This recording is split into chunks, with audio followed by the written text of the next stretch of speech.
You're listening to the AFTERBUZZ TV network, now the largest new media platform on the web, and your #1 source for after-show entertainment. Very good, Keith.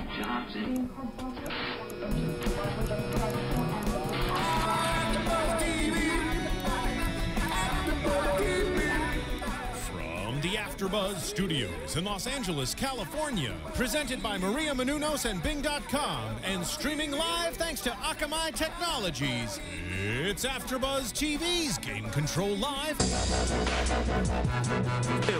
Hey guys, and welcome to the very first edition of Game Control Live through AFTERBUZZ TV. Joining me all the way across the street, the very lovely Raychul Moore. Hi guys. And trying to outshine her with those lovely locks. Look at those curls. Grant Kohrmann. Hi, everybody. You're outshining her in my world, Grant. And sitting next to me, Kaori Takee. Hello. And guys, I'm Dave Klein. In the booth, we've got John Quick.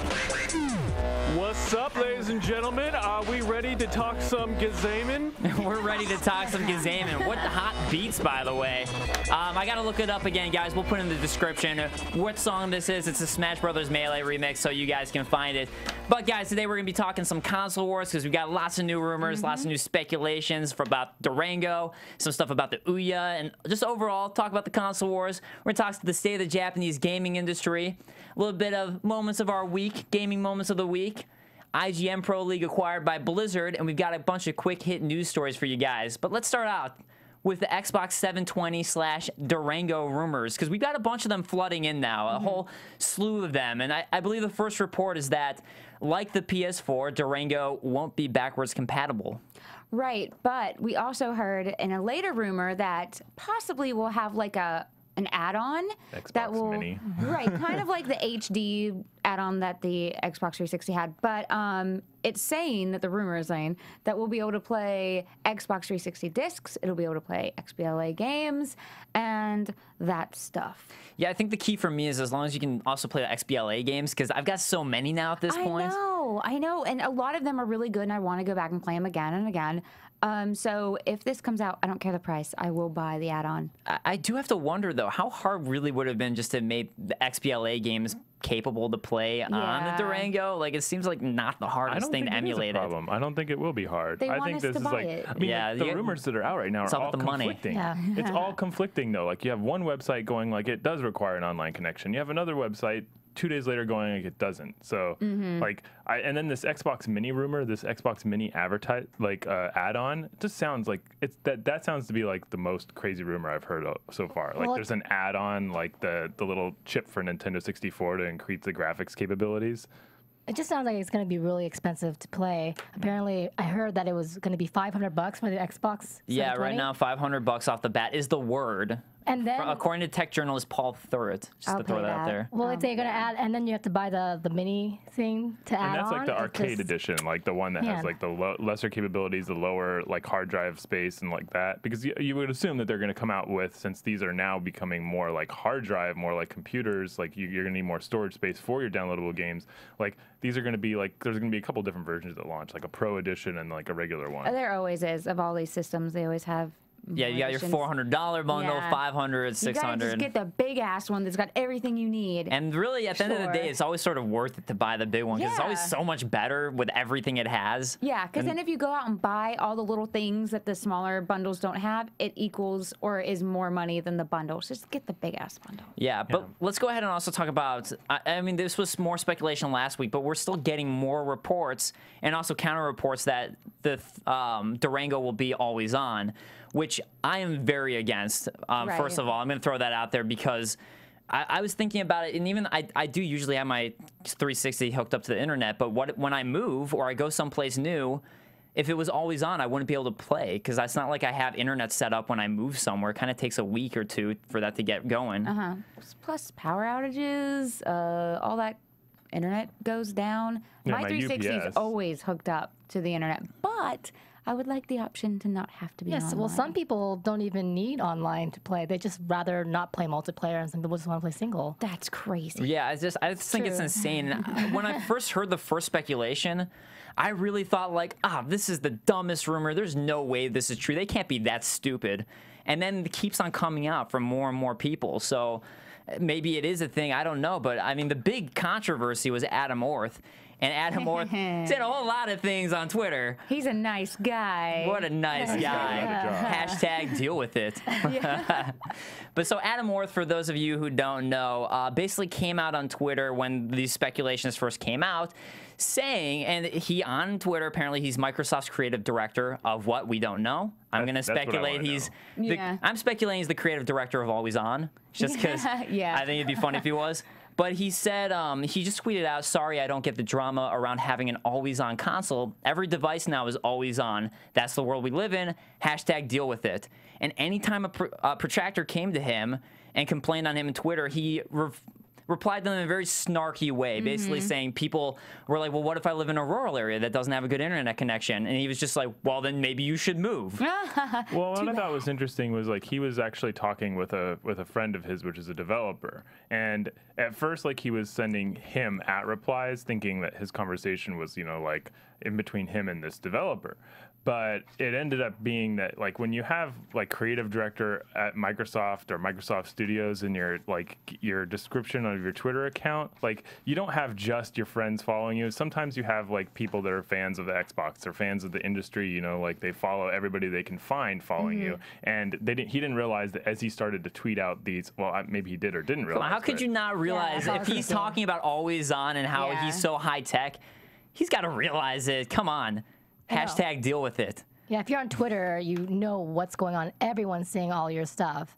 Yeah. And also, Now he's jobless. well, Yeah. all his comments make me think that it actually might be true. Well, let's actually what Rachel just brought up.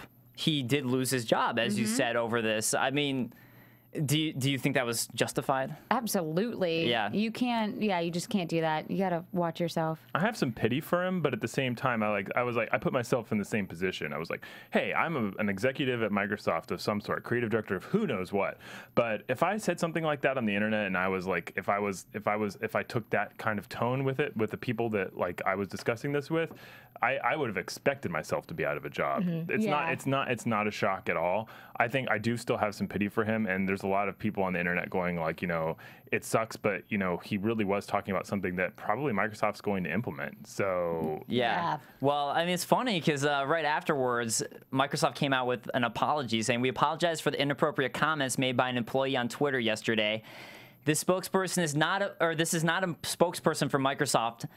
And they went on to kind of talk about, but they never said yes or no about Always On. Yeah. They said, we have not made any announcements about our product roadmap and have no further comment on this matter. What does that mean? We gotta wait till E3. Yeah, but well, these are rumors. I mean, like even the used games, you know, like the protection that they have to, you know, like limit used games or repurchased games, like it's all like one website will say yes, the other website will say no, and Microsoft has actually been really, really quiet.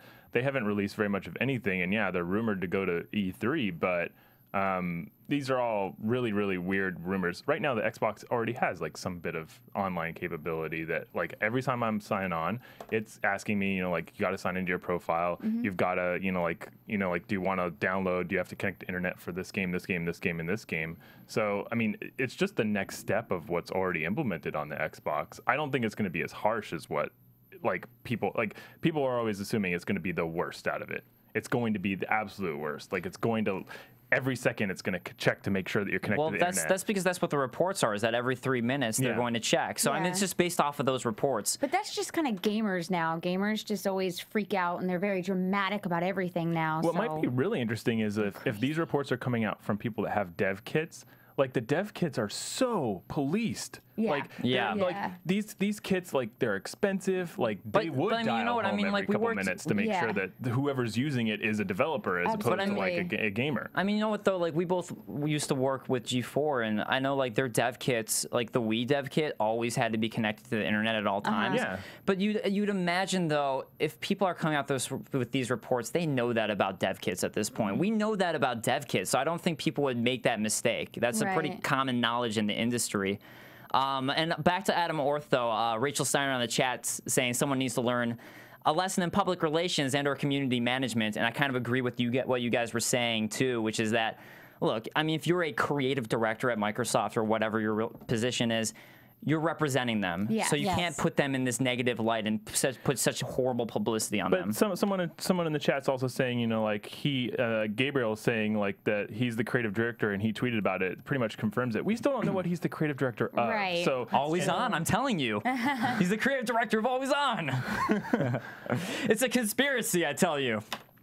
Yeah. If I may chime in here real fast, I think this is totally my own speculation, but I am guessing by a couple of very kind of important, or this one very important number that makes me think that Always Online is going to be where everything is going, and it's this. Call of Duty Black Ops 2 made $500 million in its first 24 hours. Yeah, that is a good point, that the multiplayer games are making so much money, but it's only a couple games, and it's like, would you want to market your entire system? Because I can tell you from my perspective, I'm always connected to the internet with my Xbox, always. Yeah. But if this ends up being true, the Always On rumors, I'm going to go with a PS4, and then I'll really have to seriously consider, do I want the Durango if it's Always On? It really makes me second guess it. Too. Well, I'm still going to get both. Well, I'm saying if I had to choose. No, I'm saying. I guess the key thing is that the gaming industry has found out this very important fact. There is a massive market for people who are going to be always connected online, and this also includes that they've learned this fact from But WoW. at the same time, you're limiting yourself. That's the problem with the console. You are limiting your market with your console, which is always a bad idea. You are limiting your market, but you're finding a major moneymaker market that you can very easily defend against piracy with. And if you can make a bunch of money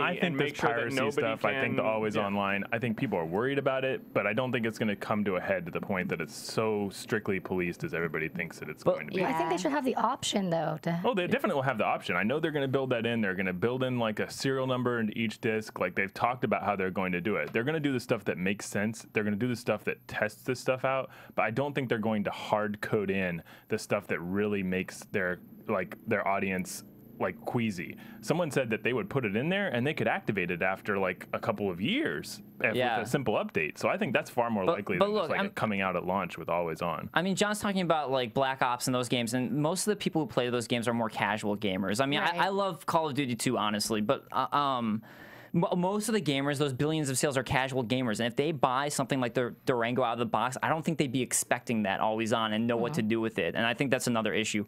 But let's go in and talk about some more consoles, because we've been talking a lot about the Durango and the rumors regarding that.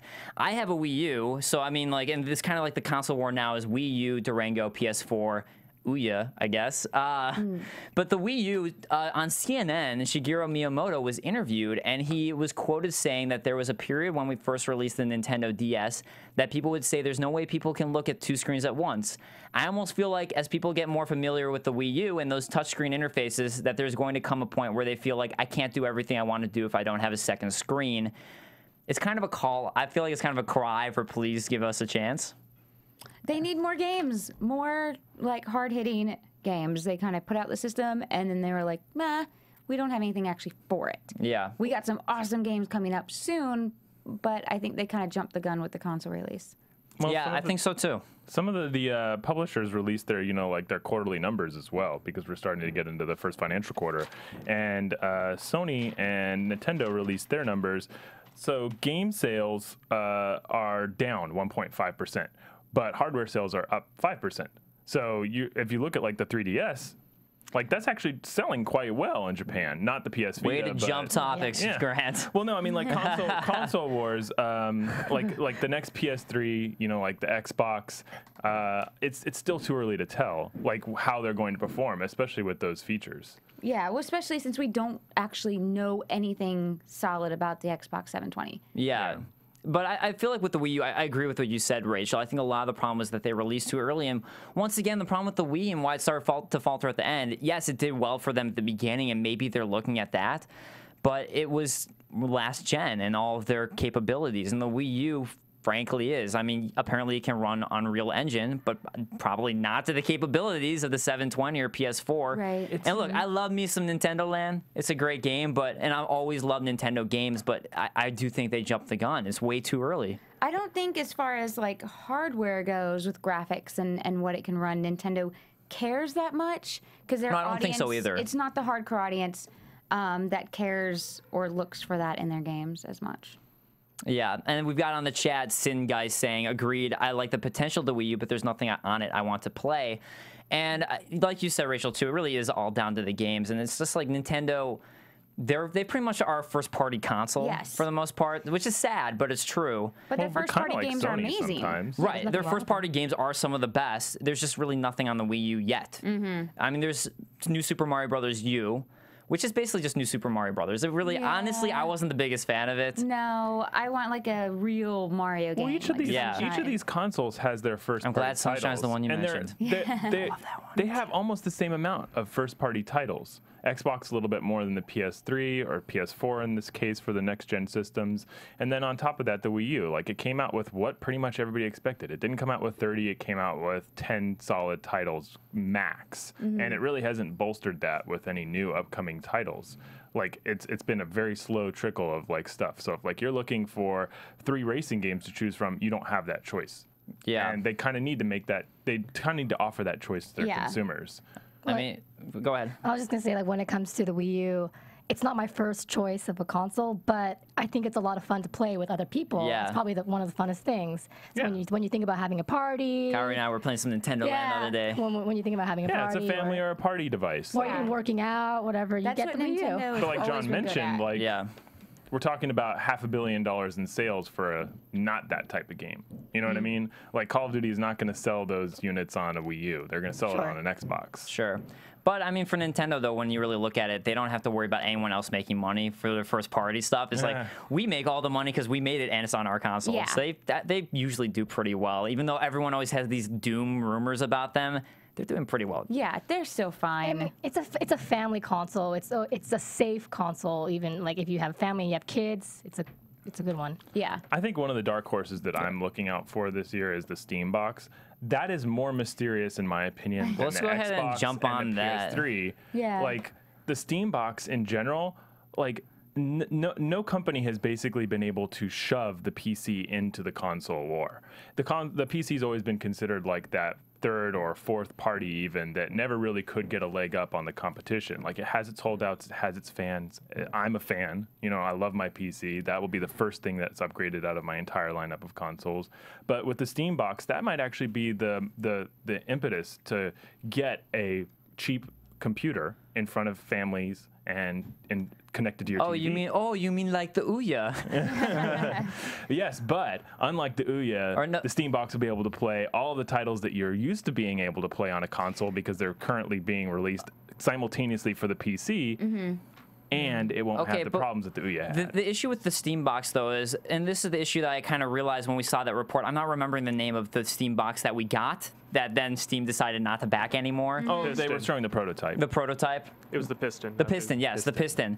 The Piston cost so much money to the point of like, why would I buy a Piston if I could essentially just, it is a expense, I can just have a PC. Yeah, I'd rather just have a that's what I'm PC that thinking plays too. Steam. Why? And that's one of the big Why things have a Steam box? Steam big picture, like you will be able to have a PC and do that. Like if you already have a PC, there's no reason for me to have to buy it. And everybody buy has a Steam PC, box. so just The buy Steam box a is meant to controller and be- connect it. The Steam box is meant to be not for somebody who has a PC. It's meant to be an introductory PC or like an introductory PC gaming experience for people that don't have a PC in the house to do that kind of stuff. Like I guess they could be focusing on people that have like Apple, Mac, or an outdated PC, and they want to be able to play like Crysis. They want to be able to play Far Cry or Call of Duty on that. You look at Steam's big selling point and what they want, and when they were listing specifications for companies like Piston who wanted to make a Steam box, they want people where you can upgrade your Piston or your PC like you can with the PC. I think and that's that just like right a there though dream makes feature. it. But the way that Steam works, though, a lot of it, because it's PC-based, PC games are always the highest end you can be. Yeah. You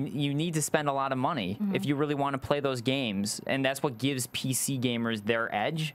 Right. And I don't know if you can really do that with the that's a good Steam point. box realistically. Right. That's what's nice about consoles. Well, we do have is just you don't that have to worry one. about that. We have just that one example so far. So I'm really, just like the rumored Xbox and the PS4 and how they're going to function and if they're going to have those online capabilities or going to force you to operate within a very like restrictive sandbox. I kind of want to see what other companies are coming out with the Steam Box, what their specs are, and like if they're going to fall in line after that prototype, or if they're going to like, you know, pioneer a new type of PC that's cheaper for a consumer, but also is just as powerful as like the Xbox. And honestly, like another thing to concentrate, all these new consoles are going to be running on very similar PC components. They're not running on very specific processors made for the consoles. They're running on very similar PC components that a regular PC would be. Right, but the issue comes to me when you need to start upgrading your PCs. Like right now, it's fine, but once you start needing to upgrade, that's where the issues come. But I'm interested to hear more about the Steam Box, but I don't see anywhere for it in the industry. I don't see a need for it. See it in my house. Well, I don't see a desire for it. So Grant right there, he's the one. I think for me, it all comes down to how much it'll end up costing. Yeah. But see, I already have a gaming PC, so I have no need for a Steam Box because anything it can run, my PC can already run. Yeah, but then, yeah. Yeah, it's like I have a PC, I have my systems. I mean, I don't see a need for it. You know what else I don't see a need for? Because I'm a dick. The Ouya. I don't see I believe we have an incoming call. Should I? All right, so we've got a caller on the line. And by the way, the number for you guys, 424-256-1729 if you want to call in. Let's go ahead and take this call. Answer it. Call, you're on the line with Game Control.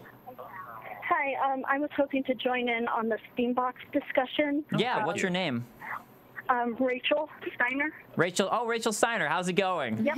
Hey, Dave. Hey. Not too bad. So what are your thoughts?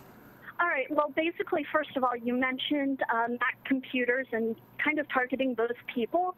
There's one issue with that, and that's the fact that you can actually easily partition your hard drive and run Windows on a Mac ever since they went to the Intel chipset. Right. I do that on mine. Yeah, I do that on mine too. Exactly, and it's really not that hard to do. I used to work tech support from them when that first came out, and we were instructing people how to do that all the time. So it's actually a useless demographic to target. The Steam Box. Yeah, with the Steam Box. Right. And because honestly, so you're saying even people who own Macs can then use Steam to the full capacity. Right, and that's portable too. You can take your gaming rig or your gaming computer and take it with you somewhere. Yeah, but you my can't do that Mac with the Steam costs Box. nearly almost $3,000. The Steam Box at its most expensive is about going to be what, $900. And honestly, right now I can't play Crysis or some of the more expensive, more processor-intensive games on my 2-year-old Mac. It just doesn't cut it. So, Yeah. I mean, like, if I can purchase, like, maybe, like, a $500 or a $900 PC to play those games, like, that's my out. I can't play it on my Mac. Sorry, Rachel, what was your other point? Also, the other thing is that the people who will buy that many games on Steam are already well equipped to run those games. So why would you pay a few $100s just to be able to bring it somewhere? Well, I would think that the target audience is probably not myself. I mean, I love it and I might pick it up, but if it's a way to get, like, let's say my brother or my mom into it, they want to play like League of Legends, they want to play a game that isn't necessarily available on the console, that might be an inexpensive way. Like, I've always struggled with getting my family a nice gaming PC or getting someone who's not technically So you get them a 360 or a PS3. Yeah. See, I wouldn't really say that like games like most of the stuff on Steam or the hardcore games is something that someone who doesn't already have a gaming rig would play. A lot of Steam games are targeted towards hardcore PC gamers. Yeah. I'm also really spoiled because I will play Wii games with my mom, my brother, and his fiance. Yeah. My dad plays World of Warcraft, and he'll also play the Nintendo Wii. He also plays the Xbox 360. The only consoles I have that I am the only person that plays is my PS2 and my original NES. Oh, those are good consoles, though, to play. Oh, yeah. But we've got to move on to our next topic and talk about the Ouya. Yeah, but Rachel, thank you so much for calling in and watching. Yes, we thank appreciate it. No problem. All right. Talk to you later. Talk to you later. Yeah, and we'll talk to you on the first chat. caller Rachel's was a also on the girl. chat. Yes. Just for you, And her name other was Rachel. Rachel. Yes. All right, so let's get back to the Ouya, though. And I guess my point with the Ouya is why we're bringing it up, too, is because there are initial reports coming in. They've sent out their Kickstarter campaign prototypes to people. Right. Reports are very, very negative. And they're coming out now, Ouya, saying, like, hey, these are just prototypes. Don't review it. It's not ready yet. But I think a lot of the complaints are complaints that are just going to be Ouya complaints, period. Right. It's not simple things that they're just going to be able to fix. Yeah, it wasn't like a bug in the user interface. Right. It was like the kind of stuff that you'd be focusing on as a product tester from day one. Yes. Like as soon as they got funded and their prototypes are running and like they're starting to develop it and they notice like, let's say, a delay in the console. I mean, sorry, the delay in control.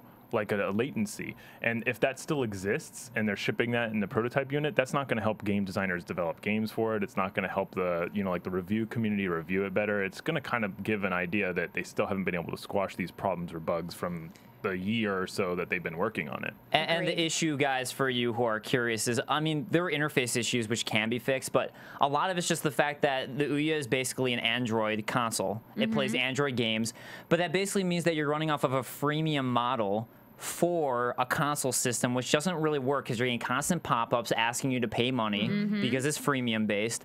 And on top of that, they don't have a set price point for games. Some games are free, some games are like up to $12. Oh, what was it? The Final Fantasy game is like 15. Yeah, Final Fantasy 2 was 15, or 3 was 15 because it's the best one. And then I think the other issue too, when you think about it, is a lot of Android games and iOS games. Some of the best ones have been trying to focus on touch gaming, touch control gaming with a touchscreen. You can't do that. Well, no, the Ouya has a touchpad. They do have a touchpad? Yeah, it has a touchpad on the top of it. But why would you get this if you can just play it on your freaking iPad or phone? Yeah, that's what I'm thinking. I don't understand. Because you can play it on a couch. Even though you can sit on a couch and play your none of those games are that they want to good. they want to make the Ouya kind of like the powerhouse of Android gaming. So like developers will be able to ship and put stuff into the Ouya store that is like Final Fantasy or even better. Like they want to be able to have shooters. They want to have play Final Fantasy on my Wii. Thanks. I mean, I don't think I would purchase this, but don't you guys think it's a good opportunity for developers though? And it's cheap.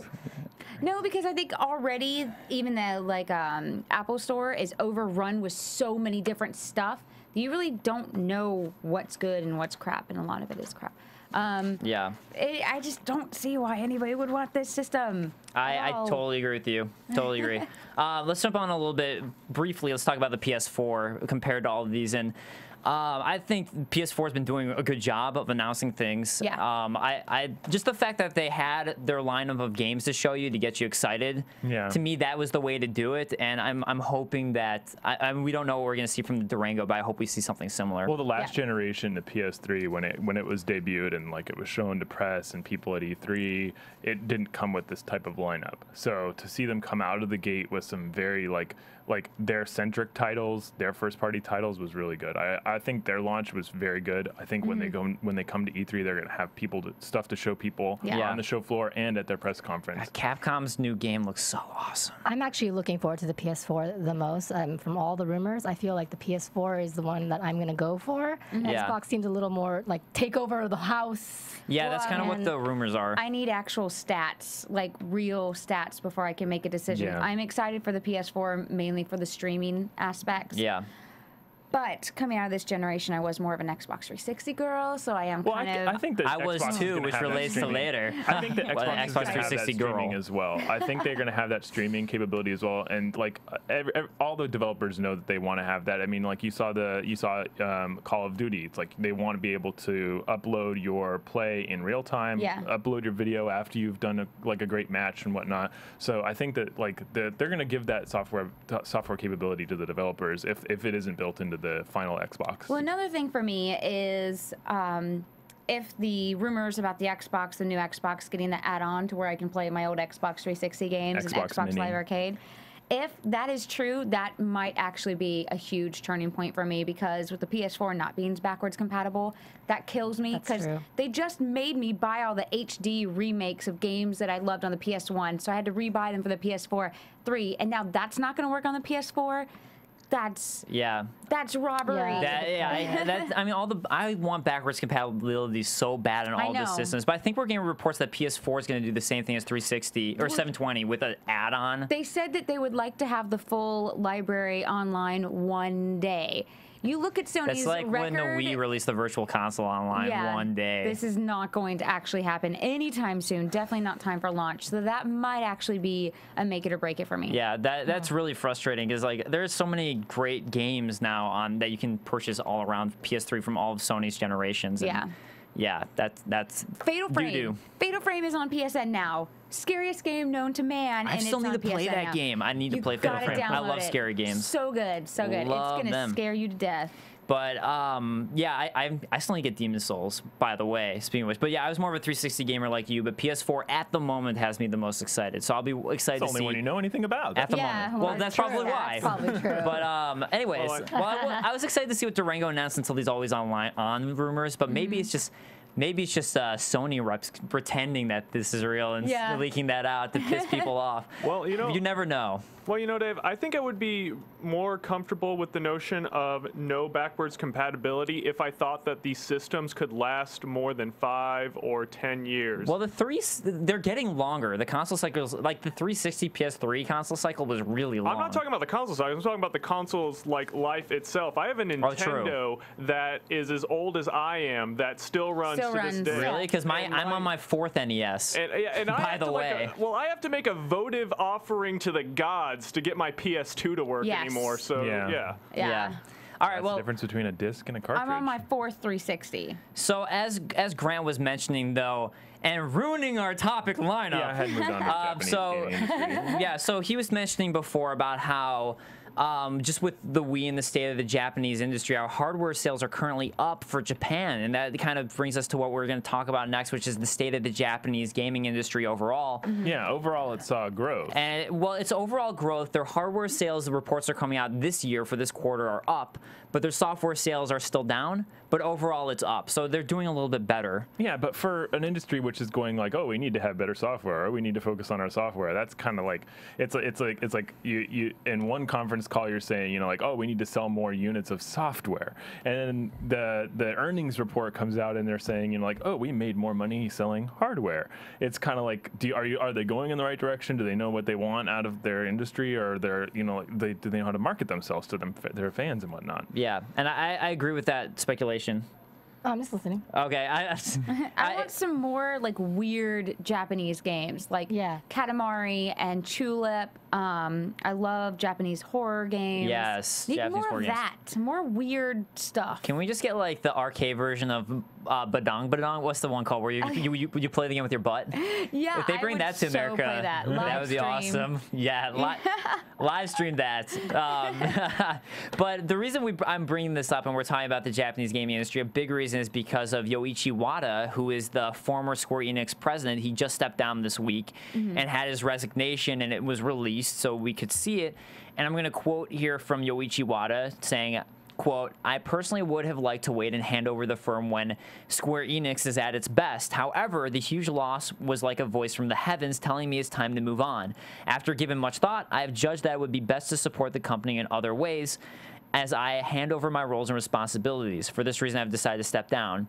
So Square Enix, their sales have been they just haven't been meeting expectations, and a lot of huge losses for them this year, which were kind of surprising to me because they're even calling Tomb Raider a huge loss because they were expecting 5 to 6 million sales. They only had like 3.4. And they only had 3.4. By the end of their fiscal year, it was going to give it a month. They'll probably have 5 to 6 million. It was only a month. Yeah, it's really interesting. Like I started doing the number crunching on it afterwards because like this is all in usually these earnings reports and these conference calls, and even when a president like that steps down, it's all in company speak. You know what I mean? In order to make themselves look better, in order to make him in order to place blame where it should be, especially with an outgoing president. But after you do the numbers, it's like Square Enix, like the 12.8 billion yen lost, and when you reverse that back to dollars, it's a $130 million loss. Oh my God.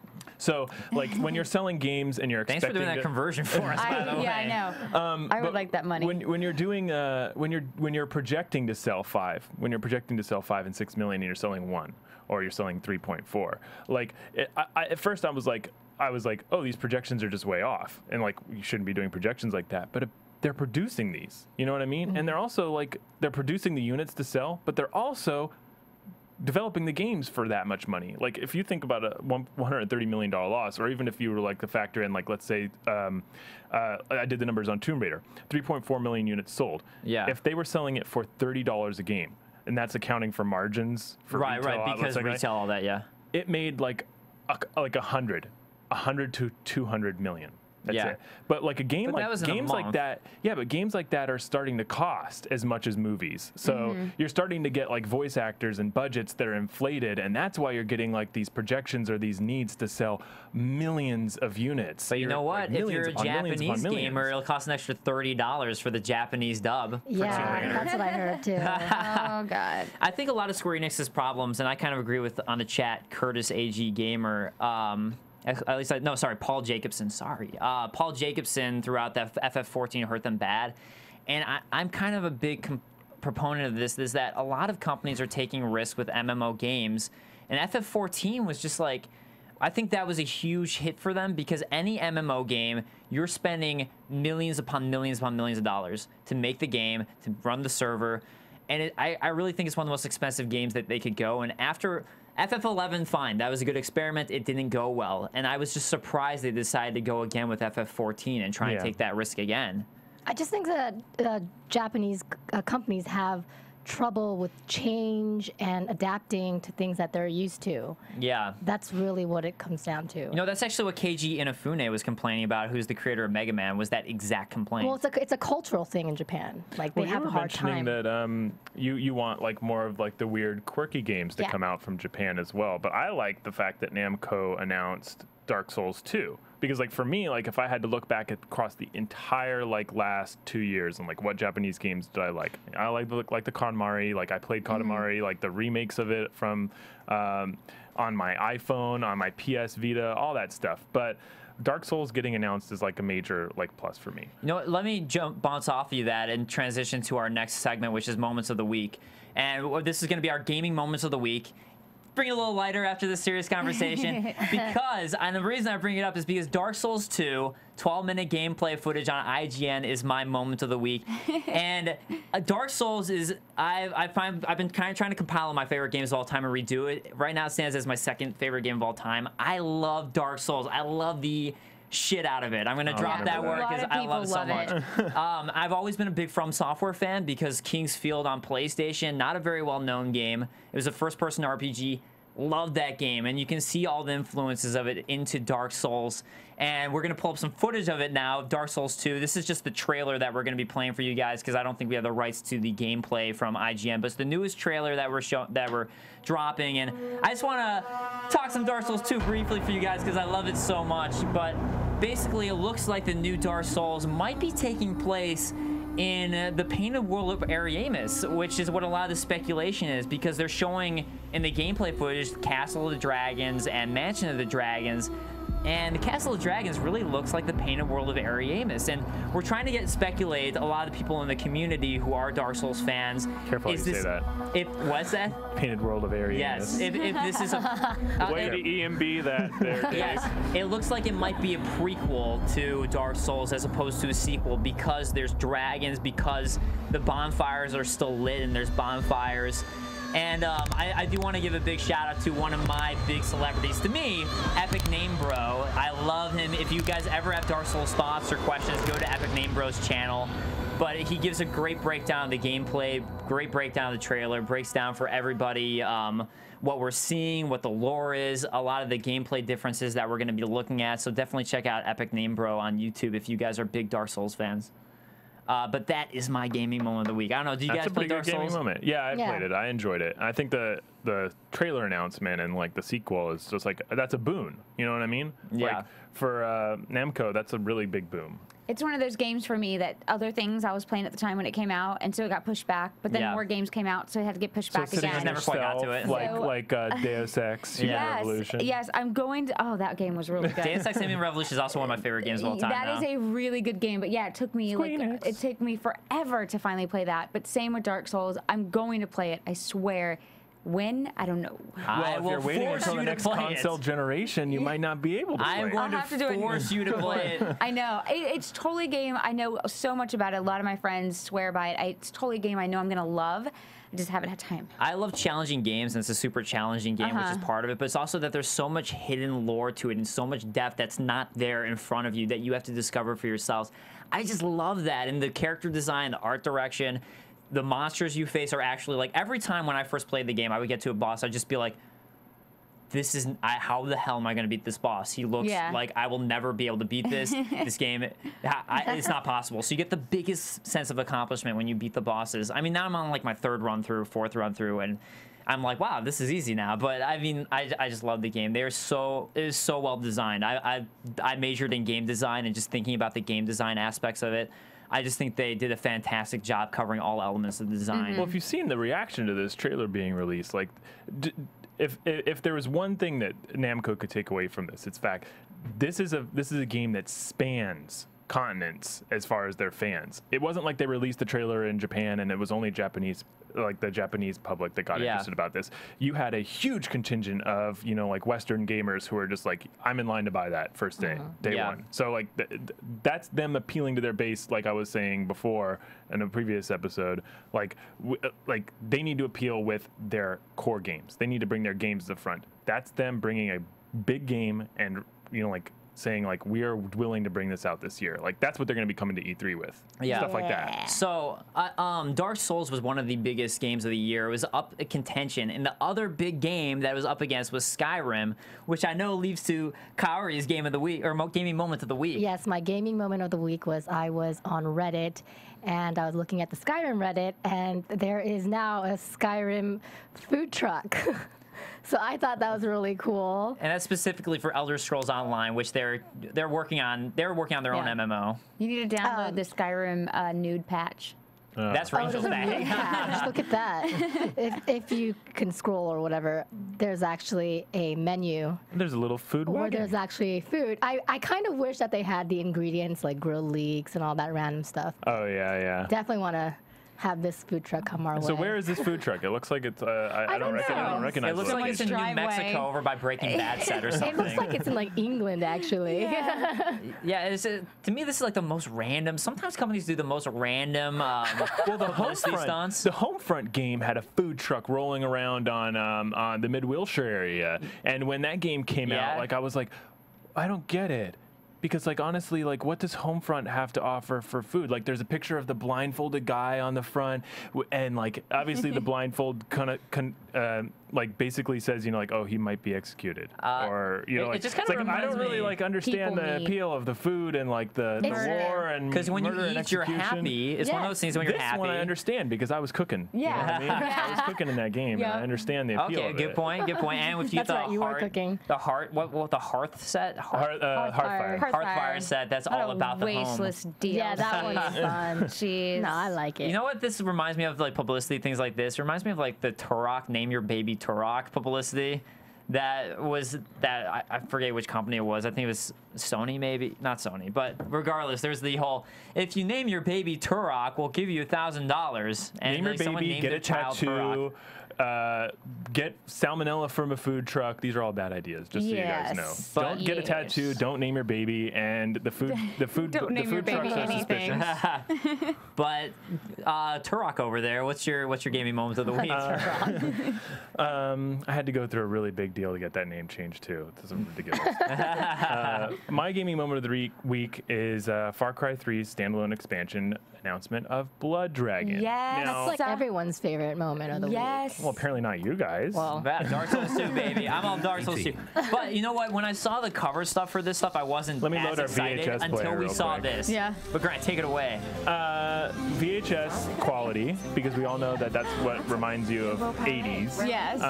We have some sausage and workout advertisements. There we go. The workout advertisements get right into a He-Man G.I. Joe mashup of a trailer for this game, and this game exudes, or rather the game and the trailer exudes an 80s feel. So it's appealing right to my heartstrings. Like it got me right in the feel. Oh, that high five clap, amazing. Yeah.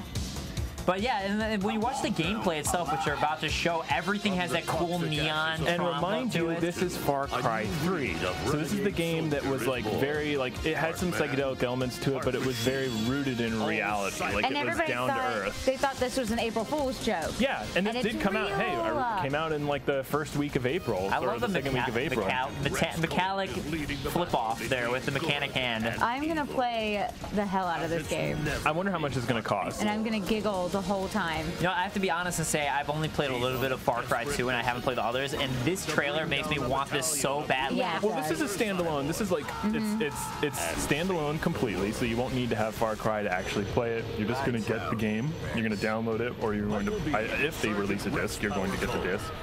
And you won't have to load up Far Cry in order to play it, and it doesn't look like it takes anything from the Far Cry games. So Yeah. Yeah, it just looks so sick. that's my moment of the week, honestly. I mean, like, how can you get? Like, you can't really. I mean, well, maybe you can try to, you know, I one up can't it, top but that. No, but that's amazing. I'm in love with that so much. All right, Rachel, what is your moment of the week? My moment of the week, I don't have any fancy videos or anything like that. It's just basically BioShock Infinite destroys my whole week in the best destroying way possible.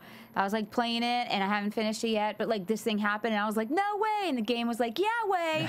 And that was my gaming moment of the week. Yeah, if you follow Rachel on Twitter, she has been posting constant videos, Let's Play videos. Yes. My BioShock Rachel Infinite. plays BioShock Infinite. BioShock Infinite is like, I've been debating it. You haven't finished it yet, but No. I've been like, I find that it's one of the first games that I've been able to debate with my, you know, like my coworkers, like my friends Yeah. and whatnot.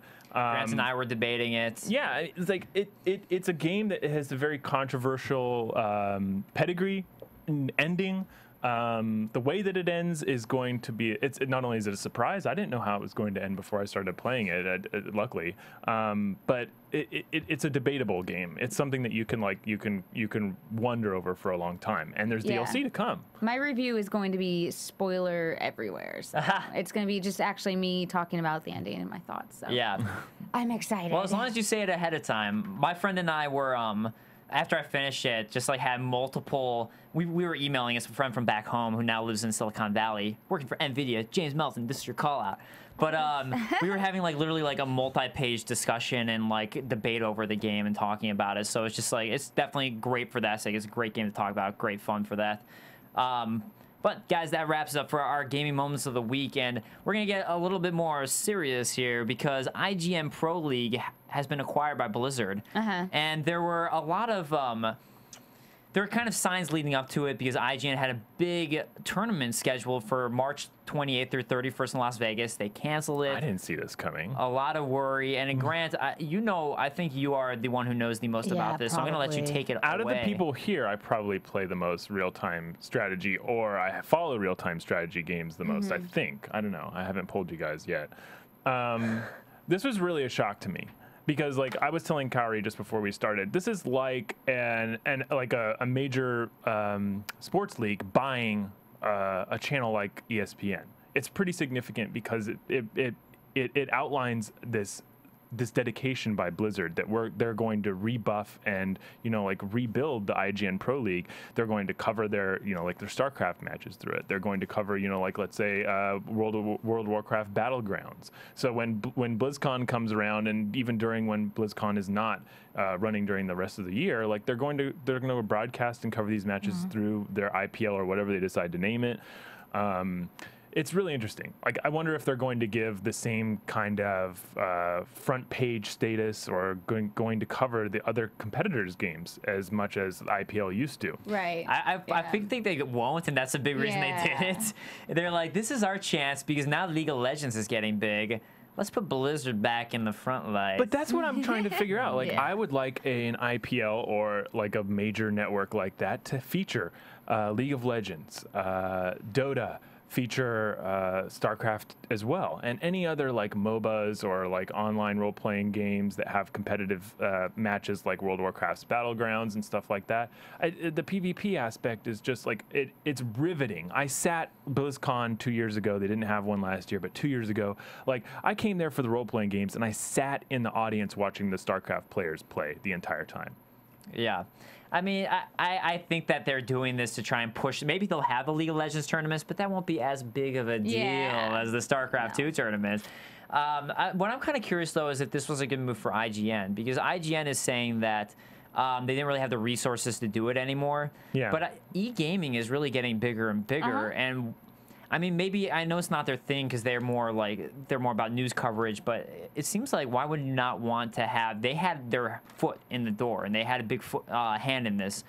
It seems like a good thing to be. It's an emerging sport. Yeah, absolutely. You think you want to be on the forefront of it. It's a very well pedigreed sport. Well, no, but I mean it's South emerging in Korea, and, popularity is what I mean. Emerging in American popularity. I think it's going to be it's going to be a test to see whether or not Blizzard can bring it to the United States and bring it to the Western countries and really like drive that interest. Well, like, it is growing, and again, like I said, I'm just surprised for IGN. Did you think that this was a good move on IGN's part? I knew they were going to sell it. I just didn't know who they were going to sell it to. And like in the back of my mind, I figured like a big company that had a vested interest in it would have bought it. I thought it would have been like Riot. You know what I mean? Don't you think League of Legends. Don't you think it saves jobs? It does, right? Well, I think they're keeping the hosts and like the people that are involved in it are all being like they're all being like transferred to the new unit. Right, so right, yeah. It does save jobs. It's important in this community. But I mean, I think IGN dropped it when they knew Blizzard. I think the buyout was already in the talks, and that's why they didn't do it. Otherwise, it still would have happened. It was just a moment of silence while the executives figured things out. Yes. Well, IGN went through a major, like, besides the sale of the IPL or besides, you know, like the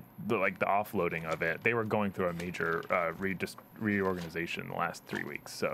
Yeah. Like that I expected them to get rid of something as specialized as that. They want to get back to covering games in general, but I was looking to see who would buy it, and I thought it was going to be one of the major networks like Twitch or some of the others. Yeah. But like Blizzard, to me, is shocking. It's a pretty shocking. Yeah, purchase. I'd agree. I would probably go with Twitch first. Yeah. All right, well, let's get to our quick hit segment, because I mean we got a bunch of news stories that we're going to talk about briefly, some fun ones. Yeah. And Rachel, I would love for you to bring up our first quick hit. Yes, the study that I found online saying that they did a poll about which type of gamers are best in bed, and it turns out PC gamers are the worst. Grant. With the best in bed gamers are the 360 players. Look, guys, I didn't mean to This poll is like move for people it that who take stock in that kind of stuff. No, well, just one thing. I didn't mean to shift it that far towards 360. I'm sorry, guys. But they didn't even mention PS3 gamers, Right, which makes me think that we're so good. No. So good. Average. I'd say I put PS3 right at average. Another thing to remember with this poll was done in the UK. Yeah, in England. So does it really count? Yes, of course it does. It does. I'll say yes, because I used to live in London, and they polled me the one time I was in London, and they're just like, oh, this is. I wonder what the metrics for the polling were. Like, did they go out and interview like 1,000 people, or did they just ask 5 guys who play Xbox in their basement? 1,747 people. I'm really good at sex. 1,747 partners of the gamers. Yes. But you can't tell them like, oh yeah, he sucked. It'd be weird if No, he's they right next did. to you. I would. We have. The lowest was 20% below average. So people were rating it below average, 27%. You know, as the PC gamer in the crowd, is this a peer-reviewed study? Like, is this like they were studying the partners. The non-360 gamers have a problem with this study. I just don't see the connection. Yeah, they just don't. Look, maybe you just want to turn a blind side to what's really going on. I get it. That's we know okay. what's up, though. We know what's up. Rachel and I'll stand over. I'm gonna get a new poll going, and I'm gonna figure out how cocky certain gaming communities are, and I would say the 360's right up there. I'm with you. I don't know about that. PC gamers can be pretty bad. PC gamers are usually the most cocky in the community. I feel like. They're like, you're not a gamer. You know what? I'm willing to admit, you know, like maybe being good in bed and being cocky goes hand in hand. Maybe. Dear God, phrasing, Grant. Wow, I did not realize that until. Thank you, John. Yes. Yeah, I don't know. I mean, obviously it's in good fun, but really, I mean, it was a company called Vouchers Code Pro, pretty much trying to promote their company by doing this. But they did poll the partners of gamers. It wasn't the gamers themselves; it was the partners. Well, you wouldn't be dating someone if they sucked in bed. Apparently, 20% of people would be. And they. How could you love someone that sucks married in by bed? suck in bed. What are you talking about? Okay. Or what? I mean, a lot of relationships, you don't necessarily have sex the first date. Yeah. Well, I'm not so saying maybe you take a couple months. I mean, yeah, Kaori, I don't know where you're coming from, Kaori, but maybe you take a couple months and you get to really know someone and start really loving them, and then you have sex and it's not all you're hoping for. Yeah. But then the relationship's done, right? Or it's maybe it's that's not all they can Apparently, get. if you're a 360 gamer, It's either no sex or bad sex. A PS3 gamer, I have high standards. You know what I would really like to go on with the study is like a correlation between whether or not you're good in bed and your gamer score. Apocalyptic Pete says, it's hard for 360 gamers to be good in bed when they are all just 12-year-olds on Call of Duty. What you trying to say? Honest, Yes. What you trying to say? When my mom lets me out of the house, I'm really good in bed. Come on. Maybe That's amazing. they were probably pulling the non-Call of Duty players. Yeah. Right. The real gamers. The real gamers. Yeah. Like Rachel and I. That's who they were pulling. They were pulling Without our a frame of reference, I deem this study as cock. and High bull. five. High five. Oh, you deem this study cock? Yeah. Interesting. Yeah. That's And amazing. balls. Let's Ridiculous. not balls. forget that. I give this study 2 boobs of approval. All right, and that's as far as you can get, unless you're talking in terms of Arnold Schwarzenegger. Yes. Total Recall. Yeah.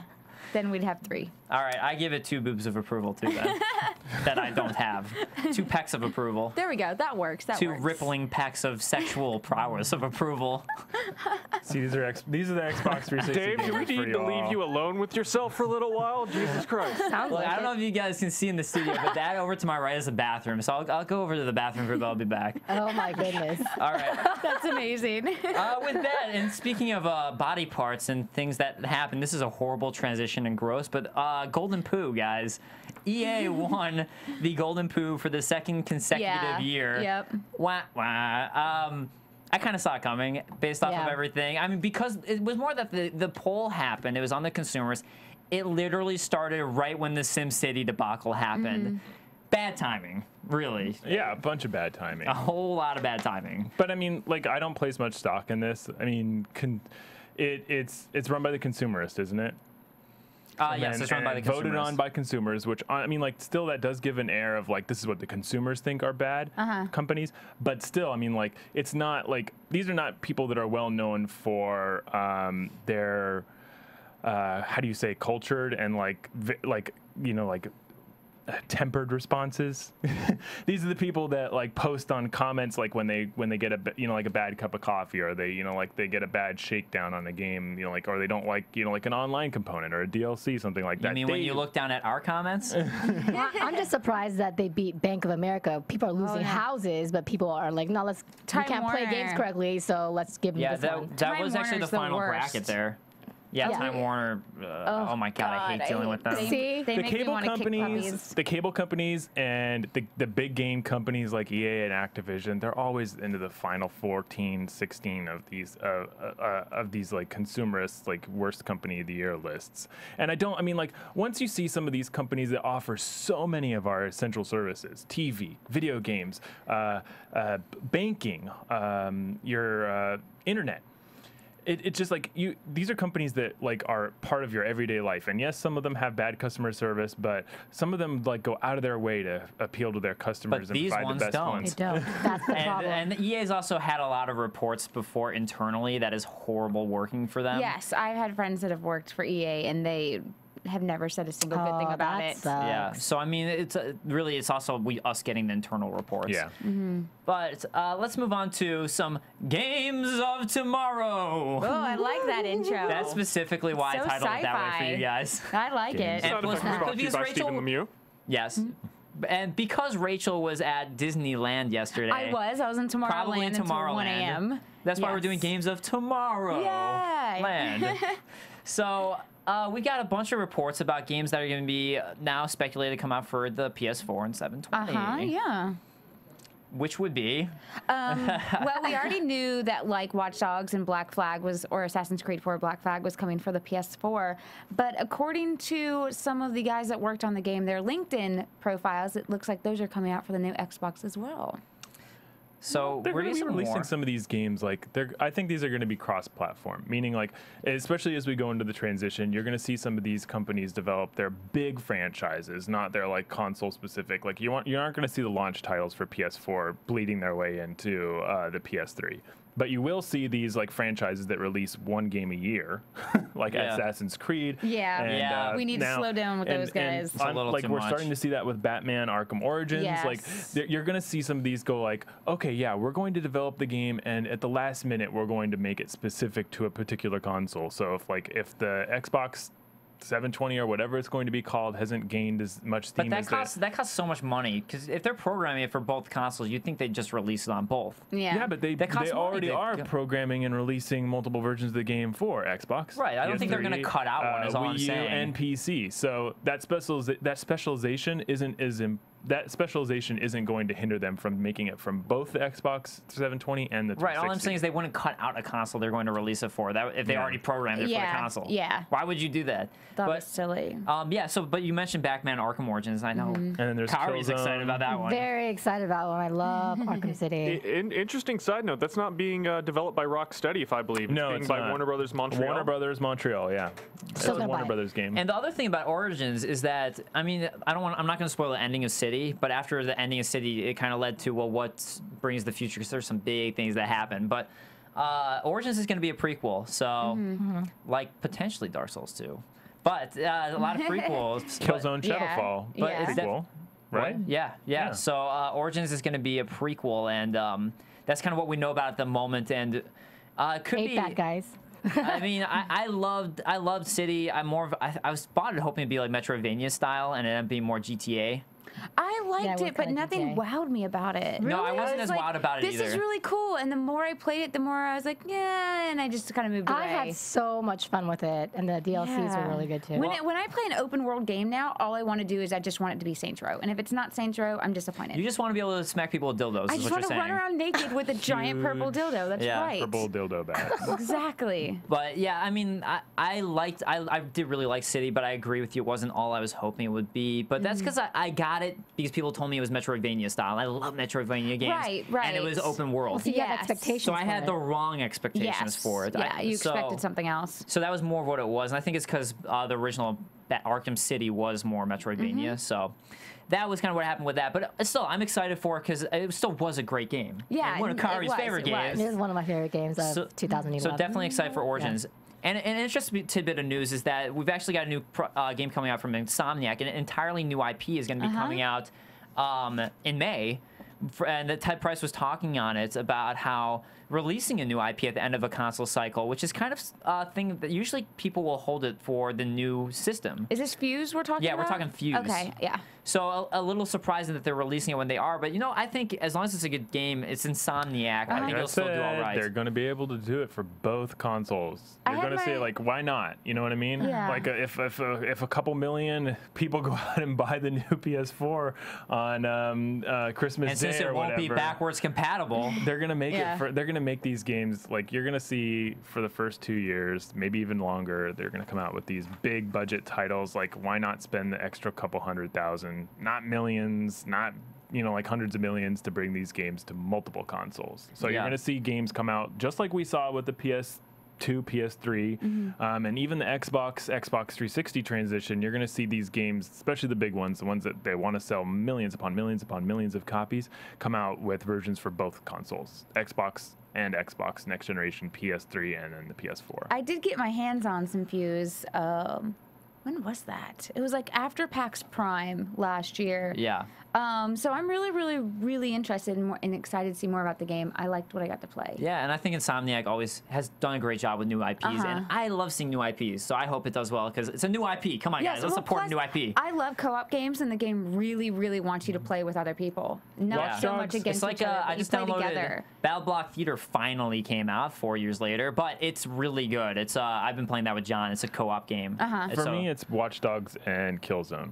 Like, Killzone just like shocked me at the PS4 announcement, and Watch Dogs has been wowing me since they showed the first footage of that. Yeah, I'm looking forward to like, Watch Dogs It's insane. too. Like the gameplay demo of it recently just like heightened the fact that like you're going to be able to interact with everything in the environment. And then Watch Dogs new IP, so like it's something to look out for. I just hope it's not a technologically advanced Grand Theft Auto. I need more than that. Kind of looks like that which it kind of looks like. I agree. I need more. I'm kind of done with GTA, to be honest. God, that game has dug itself into the ground. Tomorrow.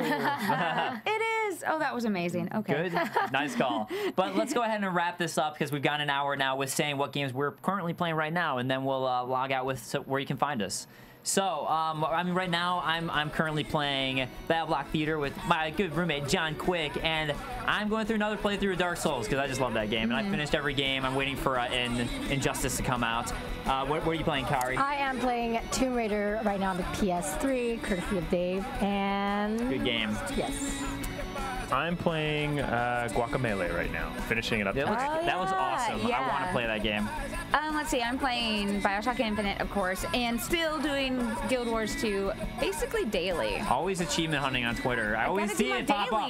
I know. All right, and guys, once again, I'm Dave Klein. You can find me on Twitter at @TheDaveKlein. That's Klein, or go to my website, djk-online.com. And you can find me at KAORIOUS Kaorius. You can find me at GAK on Twitter, and you can watch my website at nerdl.us. And I'm on Twitter, which is @TheRachel, and for all of Rachel, you can go to rachel.com. And guys, definitely come and join us on the live chat. Come listen to us on iTunes. Go to YouTube, iTunes. Next week, same time. Yeah, you can find us on YouTube. You can find us on iTunes. Definitely rate, definitely comment. And if you want to join in on the live chat, go to AfterBuzzTV.com at noon Pacific time. That's noon to 1 p.m. on AfterBuzzTV.com. The live chat will be going. We'll definitely interact with you guys as you've heard, so come and join us. We love chatting with you guys. You can call in at our number, which we'll introduce and announce at the beginning. So come and join us, and we will see you guys next week. From Bing.com, executive producers Maria Menounos, Kevin Undergaro, Phil Svitek, and the entire AfterBuzz TV staff, we would like to thank you for listening to the AfterBuzz TV network. To watch or listen to other after shows and post comments or questions, be sure to visit AfterBuzzTV.com. I'm Sir Richard Wentworth, and this has been a presentation of AfterBuzz TV. The views expressed herein are those of the hosts only and do not necessarily reflect the views of AfterBuzz TV or its owners or principals.